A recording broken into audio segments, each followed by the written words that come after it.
الحمد لله نحمده ونستعينه ونستغفره ونؤمن به ونتوكل عليه ونعوذ بالله من شرور أنفسنا ومن سيئات أعمالنا من يهده الله فلا مضل له ومن يضلله فلا هادي له أما بعد فقد قال الله تبارك وتعالى في كلامه المجيد والفرقان الحميد أعوذ بالله من الشيطان الرجيم بسم الله الرحمن الرحيم وإذا حضر القسمة أولو القربى واليتامى والمساكين فارزقوهم منه وقولوا لهم قولا معروفا وعن أنس بن مالك رضي الله عنه قال قال رسول الله صلى الله عليه وسلم إن لله أهلين من الناس قالوا يا رسول الله من هم قال هم أهل القرآن أهل الله وخاصته او كما قال النبی صلی اللہ علیہ وسلم۔ حاضرین محترم، آج کی یہ مجلس نمبر شمار کے اعتبار سے 124 نمبر کی مجلس ہے، اور انشاءاللہ آج کی اس مجلس میں سورۃ النساء کی آیت نمبر 8 سے 10 تک کی آیات پر مشتمل ہوگی۔ اس وقفے کے بعد کہ قریب 2 مہینے کے قریب گزر چکے ہیں، اس لیے اس مجلس کی فضیلت اور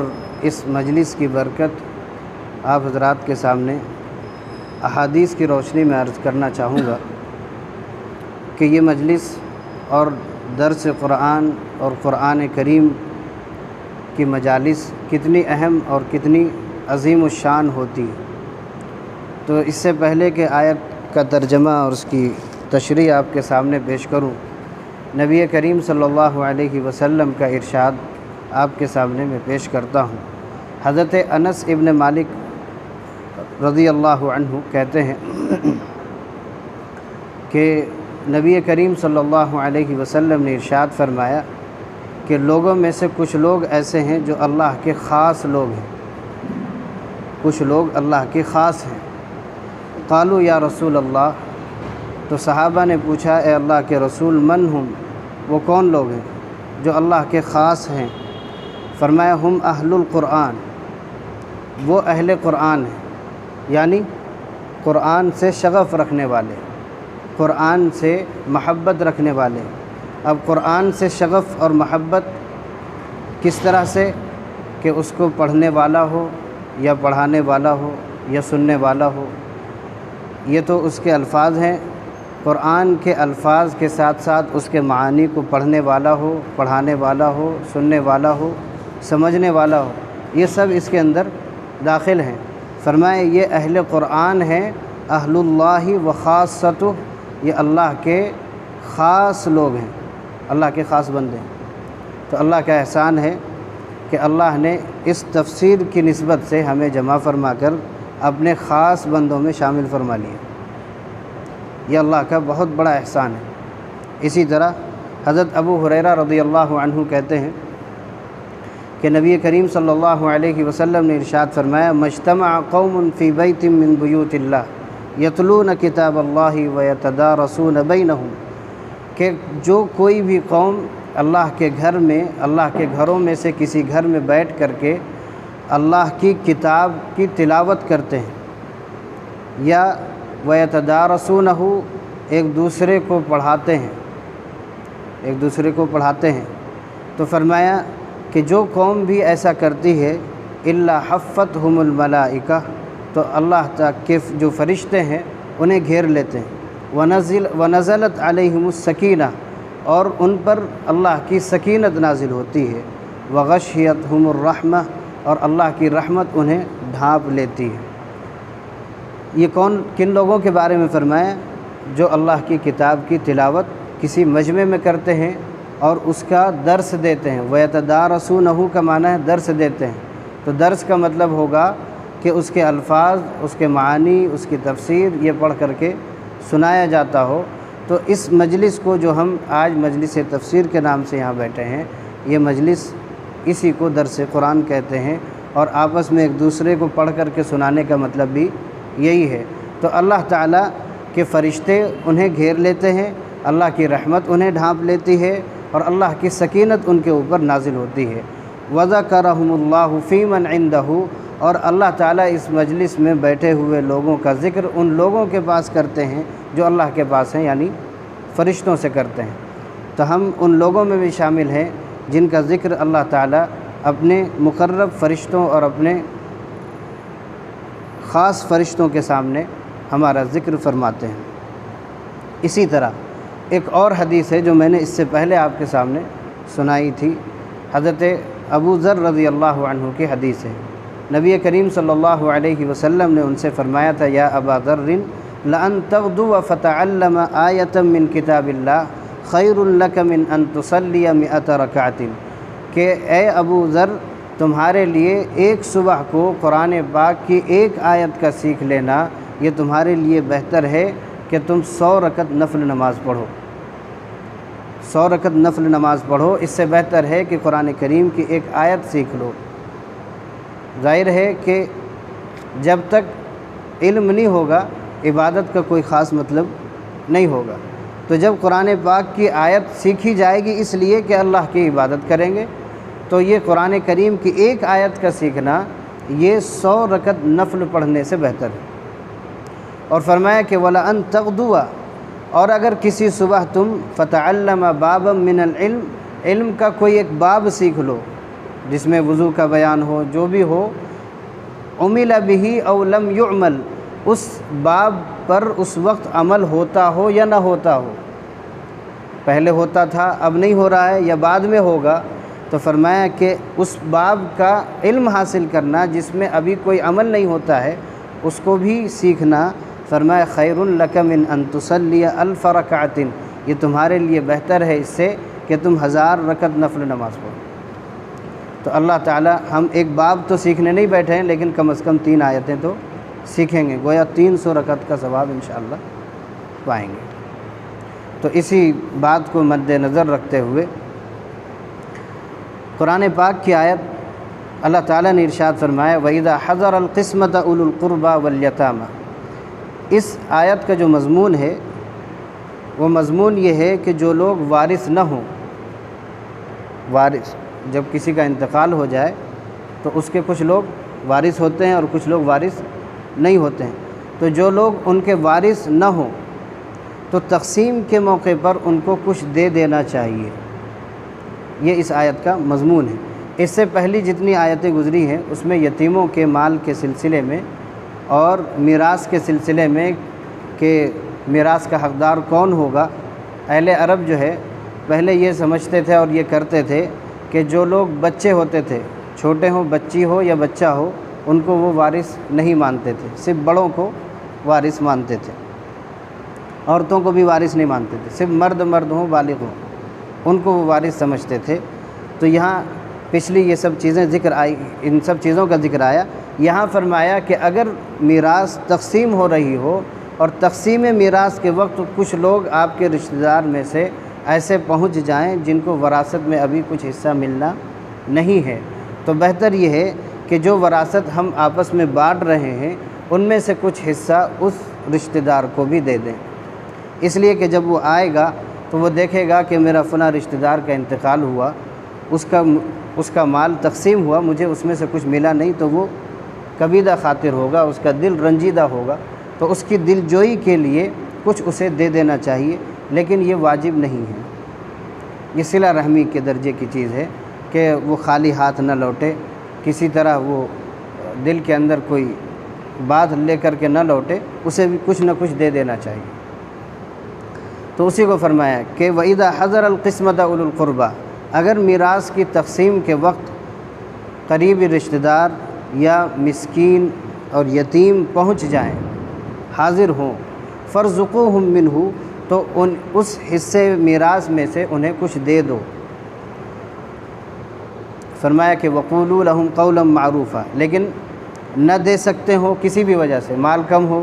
یا ہمیں دینا نہ ہو، تو فرمایا کہ ان سے معذرت کر لو، وَقُولُوا لَهُمْ قَوْلًا مَّعْرُوفًا، ان سے درست بات کر لو کہ دیکھو مال کم ہے، اس میں سے ہم آپ کو حصہ نہیں دے سکتے، یا یہ کہ معذرت کر لیتے ہیں جیسے ہم کہ انشاءاللہ پھر کبھی موقع ہوگا تو ہم آپ کو دے دیں گے۔ تو بھلی بات، ایسا نہ ہو کہ اسے ڈانٹ کر کے کہ تیرا حق نہیں، تو لینے کیا آیا ہے، اس طرح کی چیزیں ان سے نہ کہیں، اس سے اللہ تعالیٰ نے منع فرمایا۔ اگلی آیت ہے وَلْيَخْشَ الَّذِينَ لَوْ تَرَكُوا مِنْ خَلْفِهِمْ ذُرِّيَّةً ضِعَافًا خَافُوا عَلَيْهِمْ فَلْيَتَّقُوا اللَّهَ وَلْيَقُولُوا قَوْلًا سَدِيدًا۔ اس آیت میں عام مسلمانوں کو خطاب ہے، یہاں تو ان لوگوں کو سے خطاب تھا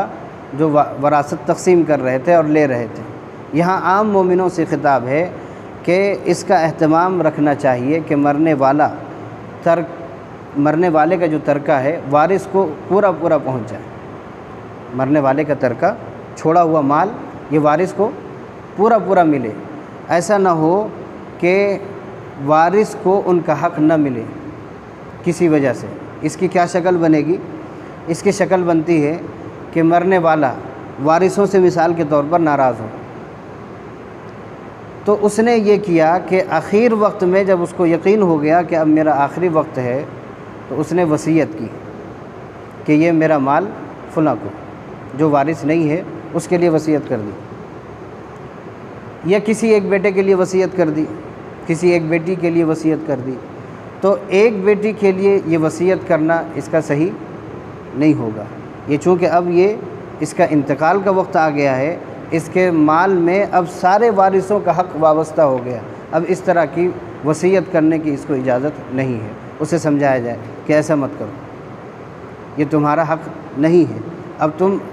تمہاری زندگی میں جو حق تھا وہ تم اس کا وصول کر چکے، اب ان مالوں پر دوسروں کا حق وابستہ ہو گیا ہے، لہذا اب تم تہائی مال سے زیادہ میں وصیت نہیں کر سکتے، یہ انہیں سمجھایا جائے۔ اگر نہیں سمجھائیں گے تو ایسا ہو سکتا ہے کہ لا علمی میں وارث کو اس کا حق نہ پہنچے، تو اسی کو فرمایا کہ ایسا طریقہ اختیار کرنا چاہیے جس سے اولاد کو، وارثوں کو پورا پورا حق سب کو برابر سرابر مل سکے۔ اس کا یہ ایک مضمون ہے، لیکن فرمایا کہ یہاں ایک اور چیز سمجھائی ہے اللہ تعالیٰ نے کہ جیسا کہ ہمیں اس بات کا خیال رکھنا چاہیے کہ کوئی اس طرح کی حرکت کر رہا ہے کہ اپنے بچوں کو، اپنے وارثوں کو پورا حق دینا نہیں چاہتا ہے اور اس کے لیے وصیت اس طرح کی چیز کرتا ہے، تو فرمایا کہ اگر مثال کے طور پر اس مرنے والے کی جگہ تم ہوتے اور تمہارے چھوٹے چھوٹے بچے ہوتے تو تم کیسی فکر کرتے اس کے مال کے کہ میرا مال ہمارے بچوں تک پوری طرح سے پہنچ جائے، کوئی دوسرا اس کا حقدار نہ نکلے۔ تو یہی جو ہمارے دل کے اندر جو کیفیت ہوتی ہے، جو فکر ہوتی ہے اپنے چھوٹے چھوٹے بچوں کے لیے، وہی فکر ہمیں اس کو بھی دلانا ہے جس نے یہ غلط طریقہ اختیار کیا۔ اسی کو اللہ تعالیٰ نے فرمایا وَلْيَخْشَ الَّذِينَ لَوْ تَرَكُوا مِنْ خَلْفِهِمْ، لوگوں کو ڈرنا چاہیے کہ وہ اگر لَوْ تَرَكُوا مِنْ خَلْفِهِمْ ذُرِّيَّةً ضِعَافًا، اپنے پیچھے ننھے چھوٹے بچے چھوڑ جاتا تو اس کو کیسی فکر ہوتی، خافوا علیہم، تو اسے کیسی فکر ہوتی، یعنی اپنے بچوں کی فکر ہوتی۔ تو جس طرح یہ اپنے بچوں کی فکر کرتا، اسی طرح یہ ان کے بچوں کی فکر کرے کہ اس کے مرنے کے بعد اس کے بچے کیا کریں گے۔ فَلْيَتَّقُوا اللَّهَ، اللہ سے ڈرو، وَلْيَقُولُوا قَوْلًا سَدِيدًا، اور درست بات کہو کہ اس وقت تم صحیح مشورہ دو، اسے غلط راہ وہ جو اپنا رہا ہے اس راستے سے اس کو روک کر کے نرمی سے اسے سمجھا دو۔ ایک واقعہ پیش آیا تھا حضرت سعد ابن ابی وقاص رضی اللہ عنہ کے ساتھ کہ وہ بیمار تھے، نبی کریم صلی اللہ علیہ وسلم ان کی عیادت کے لیے تشریف لے گئے تھے۔ تو دوران عیادت حضرت سعد ابن ابی وقاص رضی اللہ عنہ نے نبی کریم صلی اللہ علیہ وسلم سے پوچھا یا رسول اللہ انی ذو مال، اے اللہ کے رسول میں مالدار ہوں، میرے پاس مال ہے، ولا یرثنی الا ابنۃ، اور میری وارث جو ہے صرف میری ایک بیٹی ہے، اور بھی کوئی میری وراثت کا حقدار نہیں ہے۔ تو پوچھا کہ افا اتصدق بثلثی مالی، کہ میں اپنے مال کا 2/3 حصہ اللہ کے راستے میں صدقہ کر دوں، جو بچے گا وہ میری بیٹی کا ہو جائے گا، اتنا حصہ میں اللہ کے راستے میں صدقہ کر دوں۔ تو فرمایا کہ قال اللہ، اللہ کے رسول صلی اللہ علیہ وسلم نے فرمایا کہ نہیں کر سکتے۔ قال فالشطر، تو انہوں نے پوچھا کہ اللہ کے نبی 2/3 نہیں آدھا کر دوں؟ فرمایا لا، ایسا بھی نہیں کر سکتے۔ فرمایا کہ فالثلث، اے اللہ کے رسول 1/3 مال کر دوں؟ پہلے 2/3 پھر آدھا، پھر اب آئے ہیں 1/3 مال پر۔ قال الثلث، فرمایا کہ 1/3 کی وصیت کر سکتے ہو، والثلث کثیر، یہ بھی بہت زیادہ ہے،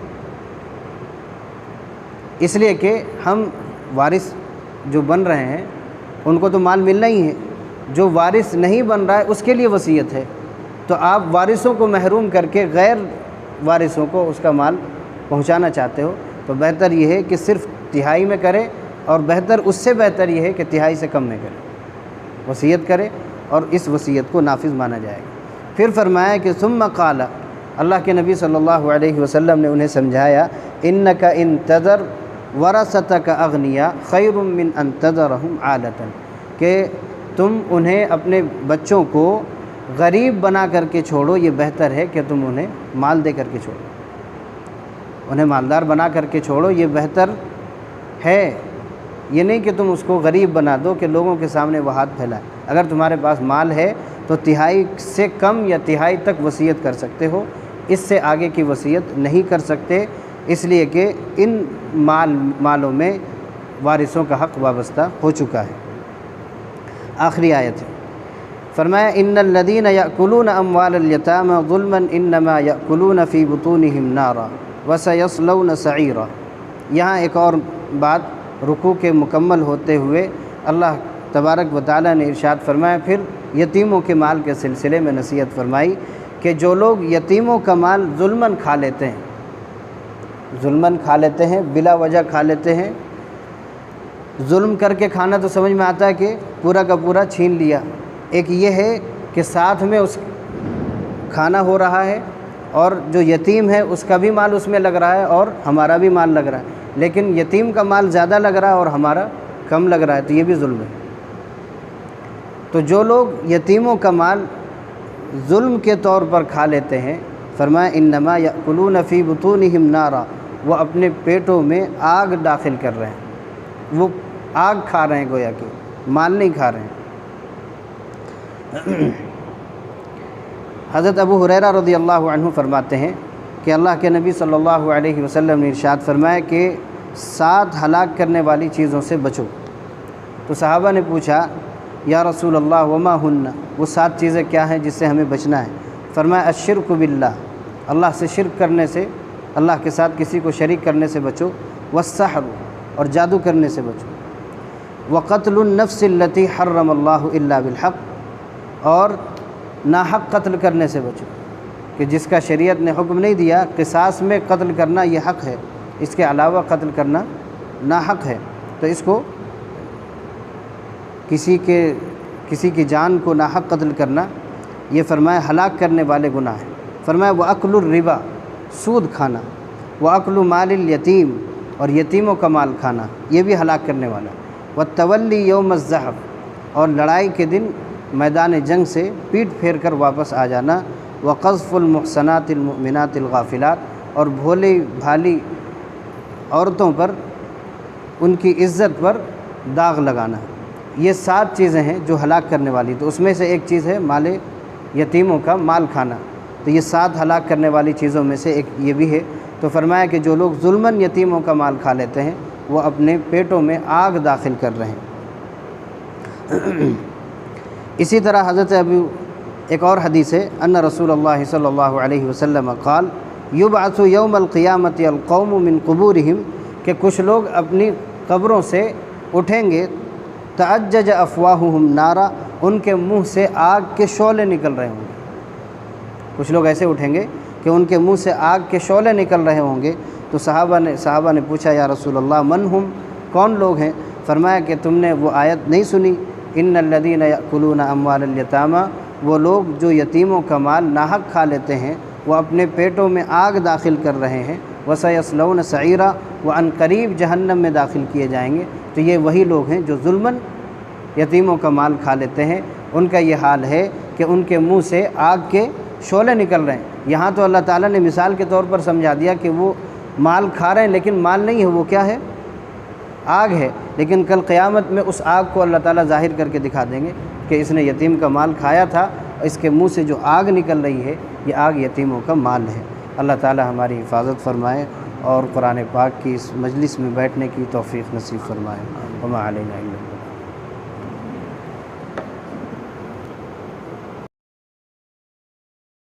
اگلے ہفتے سبحان اللہ و بحمدہ سبحانک اللہم